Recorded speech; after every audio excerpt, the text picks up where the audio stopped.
Hello, this is Rico the Stratwrassler coming to you with another lesson about using your metronome, this time about learning a specific part or techniques like bends and vibrato and hammer-ons and pull-offs.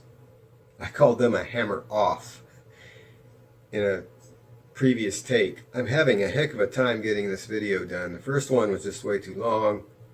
The second one I accidentally deleted. It might have been diluted too, I'm not sure. But here's the third time.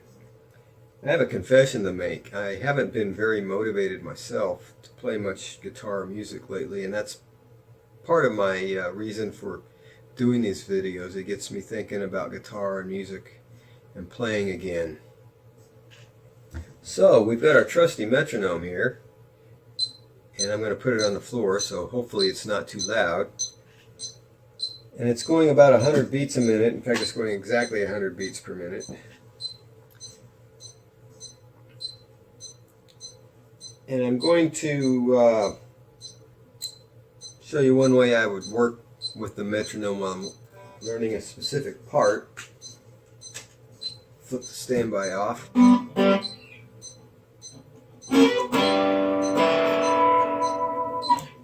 So,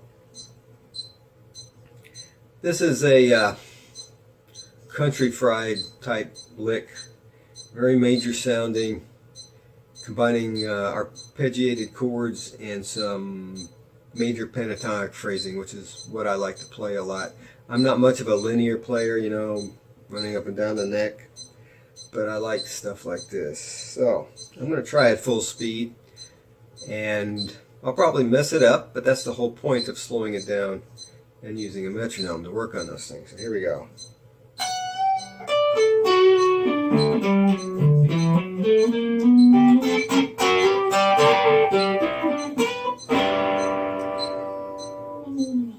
Well, other than being kind of mechanical and not synced with the metronome very well, that wasn't that bad. So I'm going to slow down. I'm not going to change the tempo on my metronome. I'm just going to play half as many notes, or play the notes at half speed, which would put it at about 50 beats a minute. If I was going to just slow the metronome down, I'd probably set it down to about 60 or 70 and try that. But I'm going to do it very, very slow. And if you're wondering what this is I'm playing, I'm doing some bends into a D major arpeggio, I think.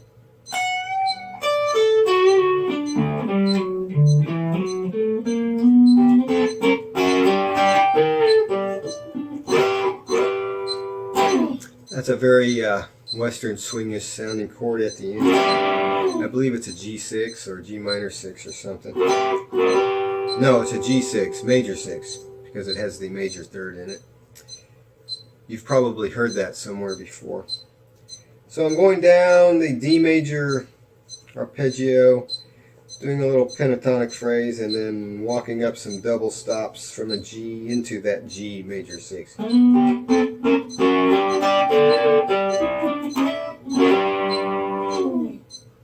So let me play it again one time slow.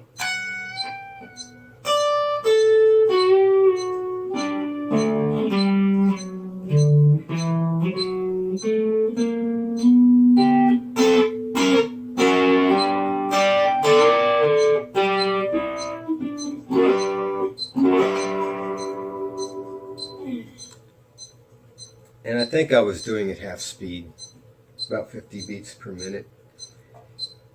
And once I got it really smooth and clean there, and hopefully I can stand to do it that slow a few times, I would slowly speed it up. Or maybe I think I've got it down, and then I would just go back to 100 beats a minute.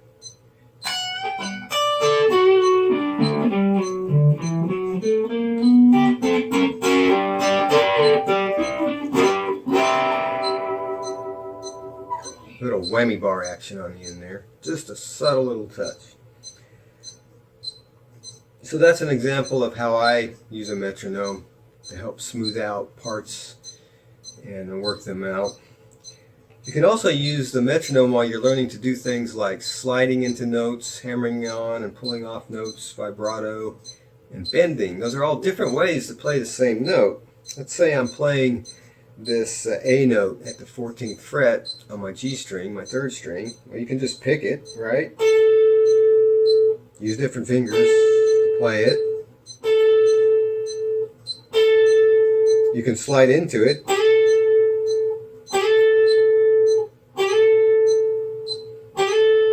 You can hammer on.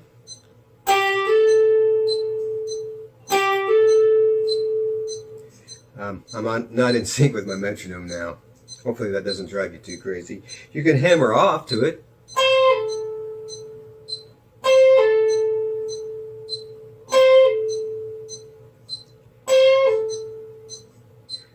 I'm not going to get into those particular techniques in detail.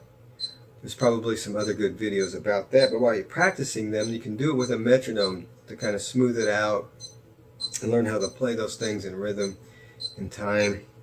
So if I wanted to practice sliding to a note, I might do something like this. Just on the 1.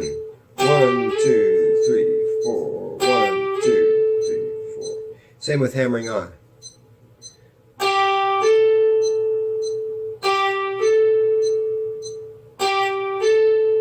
Maybe I want to add a little vibrato.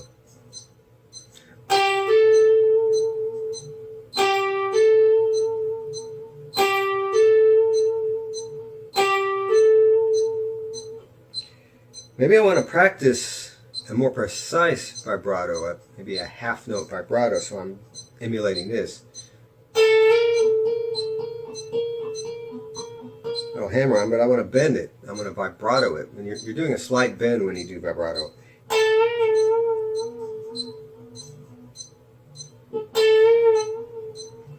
And I may want to find that note.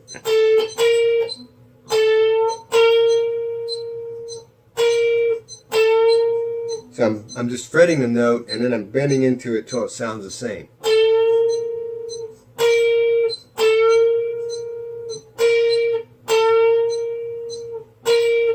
I like to use visual cues for that sometimes until I get it down to where I'm just doing it by feel and ear. In this case, I'm using this dot right here, and I notice that when I get to the top of that dot, it's pretty close to the note.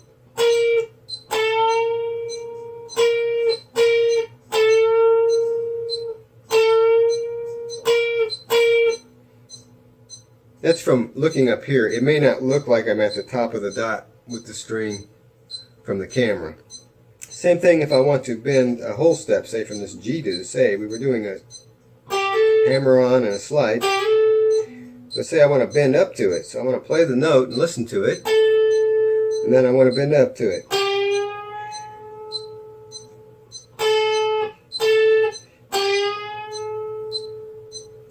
And now it's above the top of the dot here also, but a little bit more than before. So I'm going to use that as a visual cue. And maybe I do it on the 1 beat, the down beat with the metronome. 2, 3, 4.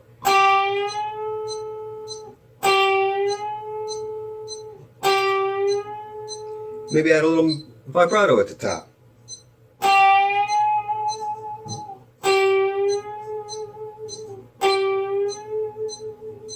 So there you have it. A few ideas about using the metronome to practice licks and parts and techniques for playing notes on your guitar that hopefully becomes music, because that's the whole point, right? To play music on your guitar. So this is Rico the Stratwrassler, and until next time, please leave a comment, subscribe, and take your guitar and go play some music with it.